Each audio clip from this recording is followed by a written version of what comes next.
Assalamualaikum warahmatullahi wabarakatuh. Baiklah anak-anakku sekalian,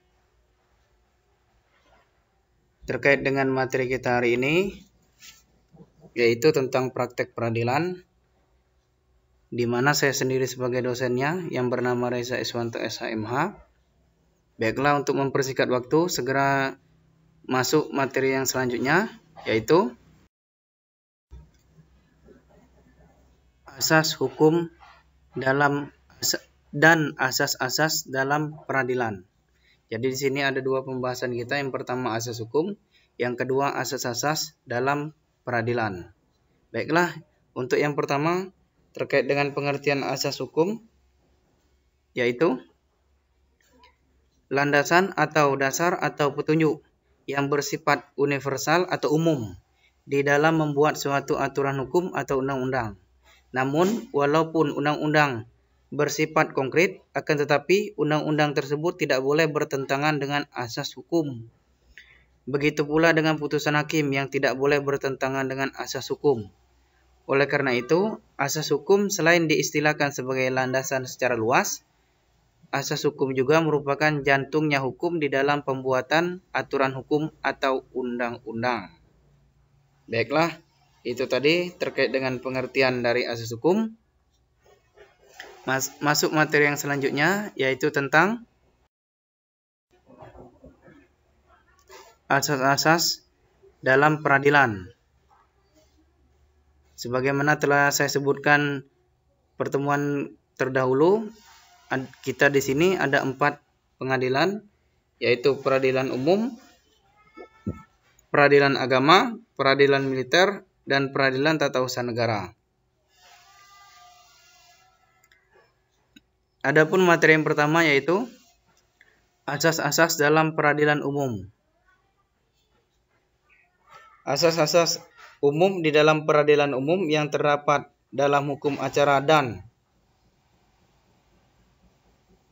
baik itu pidana maupun perdata, serta undang-undang lainnya adalah sebagai berikut. Yang pertama, asas keadilan berdasarkan ketuhanan yang Maha Esa.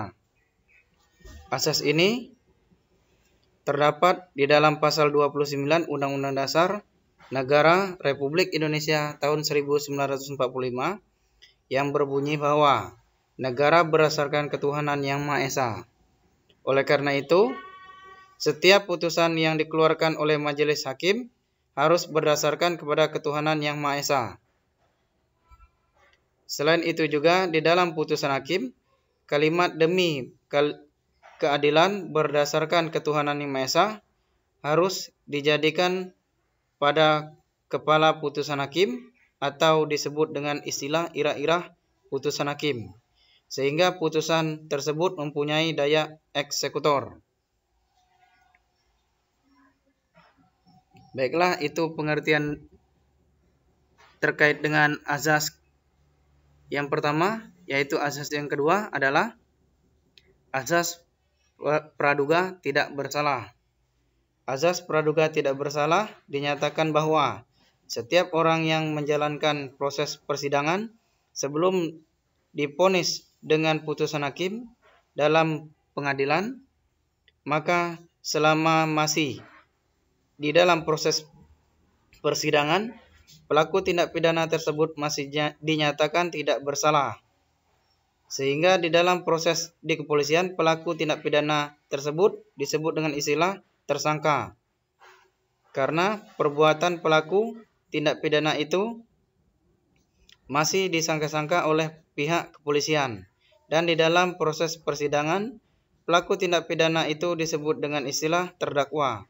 Karena masih melihat bukti-bukti yang kuat terhadap perbuatan yang dilakukan oleh pelaku tindak pidana itu sendiri. Baiklah, masuk materi yang ketiga yaitu asas peradilan cepat, sederhana, dan ringan. Asas ini dimaksudkan untuk supaya di dalam proses pemeriksaan di pengadilan tidak berlarut-larut lama terhadap terdakwa, karena di pengadilan hanya mempertimbangkan salah atau tidaknya si terdakwa atau segera mengambil keputusan terhadap terdakwa sesuai dengan bukti-bukti yang telah dihadirkan di pengadilan. Kemudian azas equality before the law atau perlakuan sama di depan hukum.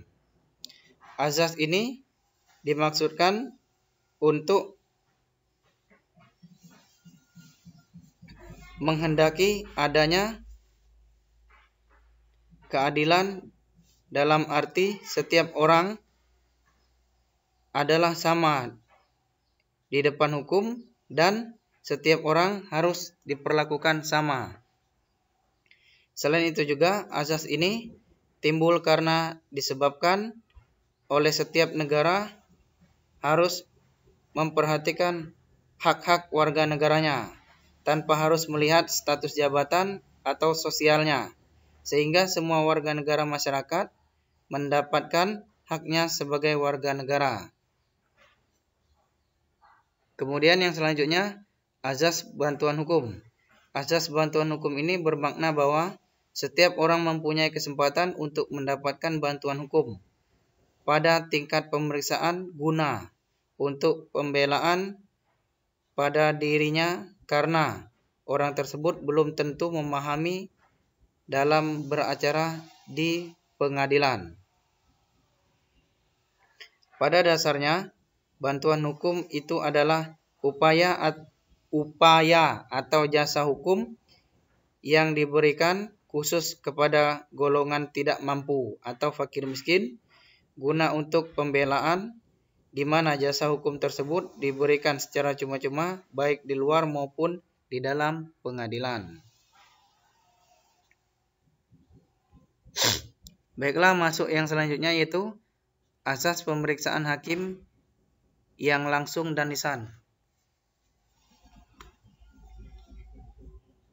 Di dalam proses persidangan, hakim secara langsung bertanya kepada terdakwa secara lisan terkait dengan tindak pidana yang dilakukan oleh terdakwa, beserta mempertanyakan terkait dengan benar atau tidaknya barang bukti yang diajukan di dalam persidangan.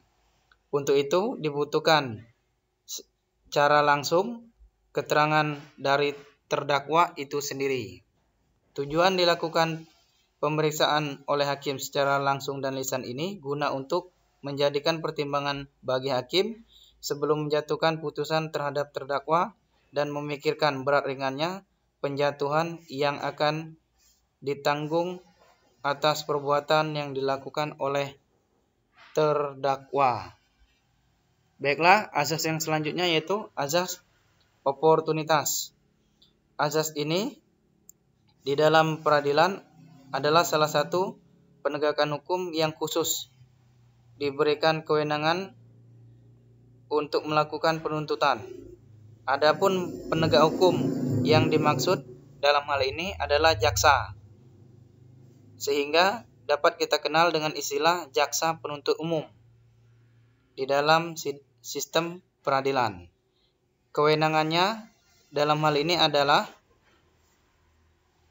penuntut hanya dipegang oleh jaksa, artinya tidak ada penegakan hukum lain yang dapat melakukan penuntutan dalam proses persidangan. Apabila dikaitkan dengan asas oportunitas, maka memperkuat kewenangan kejaksaan di dalam proses persidangan karena asas oportunitas ini adalah asas hukum yang memberikan kewenangan kepada penuntut umum untuk melakukan penuntutan atau tidak melakukan penuntutan terhadap seseorang atau korporasi yang telah melakukan perbuatan melawan hukum demi kepentingan umum. Kemudian asas yang terakhir yaitu asas keterbukaan. Asas ini diartikan dalam proses persidangan harus dinyatakan terbuka untuk umum. Namun tidak semua perkara yang dilimpahkan di pengadilan dapat dilakukan dengan asas ini, karena ada perkara-perkara tertentu yang dikecualikan untuk tidak terbuka untuk umum. Baiklah, itu tadi terkait dengan asas-asas di dalam peradilan umum. Masuk materi yang kedua yaitu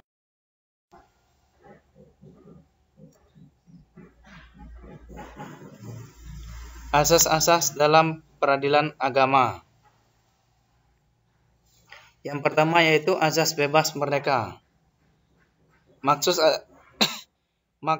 azas ini sudah tercantum di dalam pasal 1 Undang-Undang Nomor 4 Tahun 2004 tentang kekuasaan kehakiman yang menyatakan bahwa kekuasaan kehakiman yang merdeka dalam ketentuan ini mengandung pengertian bahwa kekuasaan kehakiman bebas dari segala campur tangan pihak kekuasaan ekstrayudisial, kecuali dalam hal-hal sebagaimana ditentukan dalam Undang-Undang Dasar Negara Republik Indonesia tahun 1945. Artinya, azas bebas merdeka ini hakim bebas tanpa ada campur tangan dari pihak lain di dalam melakukan proses persidangan. Kemudian, yang B-nya azas personalitas keislaman. Di dalam menjalankan peradilan agama tentunya harus mengikuti dasar hukumnya, yaitu berpedoman pada sumber hukum Islam, karena yang berperkara di dalam pengadilan agama ini hanya orang yang beragama Islam saja. Hal ini telah dijelaskan pada pasal 1 ayat 1 Undang-Undang Nomor 50 Tahun 2009 tentang perubahan ketentuan kedua atas Undang-Undang Nomor 7 Tahun 1989 tentang peradilan agama, yang berbunyi bahwa pengadilan agama adalah peradilan bagi orang-orang yang beragama Islam. Sedangkan untuk orang yang beragama lain dapat beracara di pengadilan negeri dalam perkara perdata. Jadi di dalam hal ini, di peradilan agama ini ada kekhususan atau keistimewaan, yaitu di dalam hal ini khusus untuk orang-orang Islam saja yang berperkara. Kemudian yang B, azas legitimasi persona standi in judicial atau judiciu. Di sini jelaskan bahwa setiap orang yang terlibat secara langsung di dalam perkara yang diajukan di sidang pengadilan agama harus dimasukkan, baik orang itu sebagai pihak penggugat maupun pihak tergugat. Jadi dalam hal ini penggugat dan tergugat terdiri dari beberapa orang karena ada pihak-pihak yang terdapat pada pihak penggugat maupun pihak tergugat. Kemudian yang D-nya azas islah atau upaya damai. Azas ini diberlakukan oleh hakim sebelum majelis hakim memutuskan perkara dalam pengadilan agama, dengan cara hakim menawarkan terlebih dahulu untuk upaya perdamaian kepada kedua belah pihak di dalam persidangan. Hal ini juga telah diatur dalam pasal 82 ayat 1 Undang-Undang Nomor 7 Tahun 1989 tentang peradilan agama, yang berisikan bahwa pada sidang pertama pemeriksaan gugatan perceraian, hakim berusaha mendamaikan kedua belah pihak. Baiklah, itu tadi terkait dengan azas-azas peradilan pidana agama. Selanjutnya kita akan memasukkan materi yang selanjutnya, yaitu terkait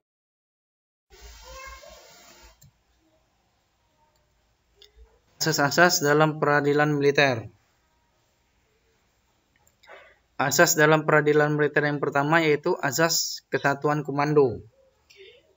Dalam militer tentunya seorang komando mempunyai kedudukan sentral dan bertanggung jawab sepenuhnya terhadap kesatuan dan anak buahnya.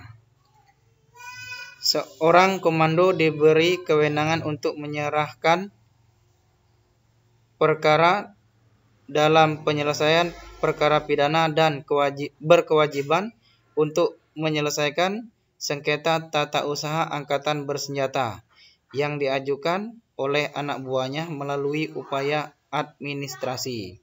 Di dalam hukum acara pidana militer ini tidak dikenal adanya lembaga ganti rugi dan rehabilitasi.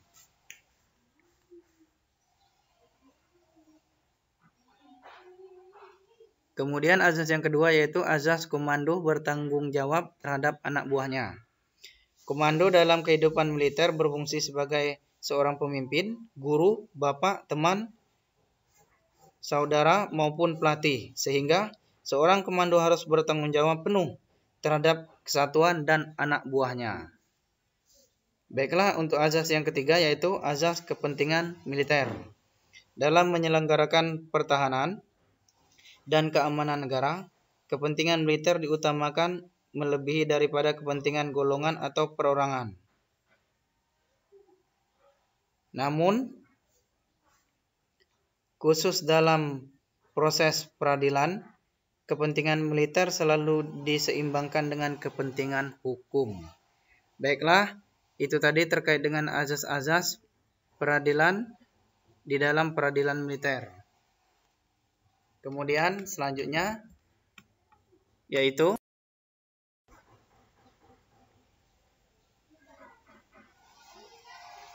asas-asas dalam peradilan tata usaha negara.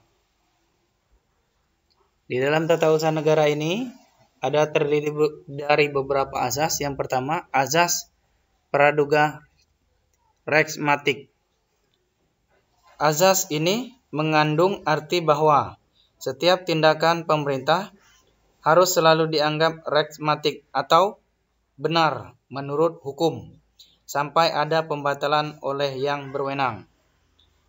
Dengan adanya asas ini, maka gugatan pada dasarnya tidak dapat menunda pelaksanaan keputusan tata usaha negara yang dipersengketakan, kecuali ada kepentingan yang mendesak dari penggugat.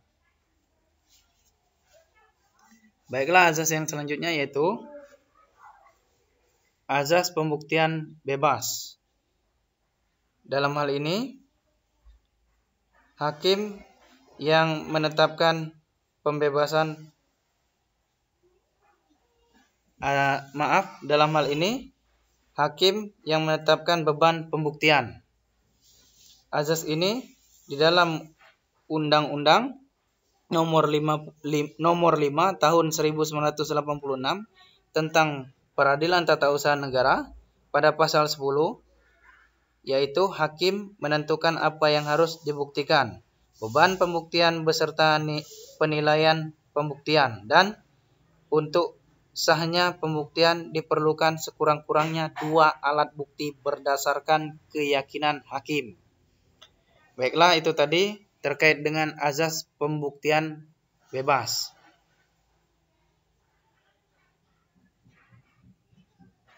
Kemudian masuk yang selanjutnya yaitu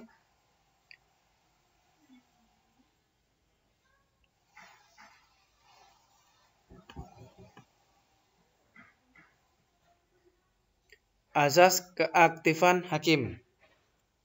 Azas ini dimaksudkan untuk keseimbangan kedudukan para pihak yang berperkara, begitu juga terhadap pihak tergugat maupun penggugat.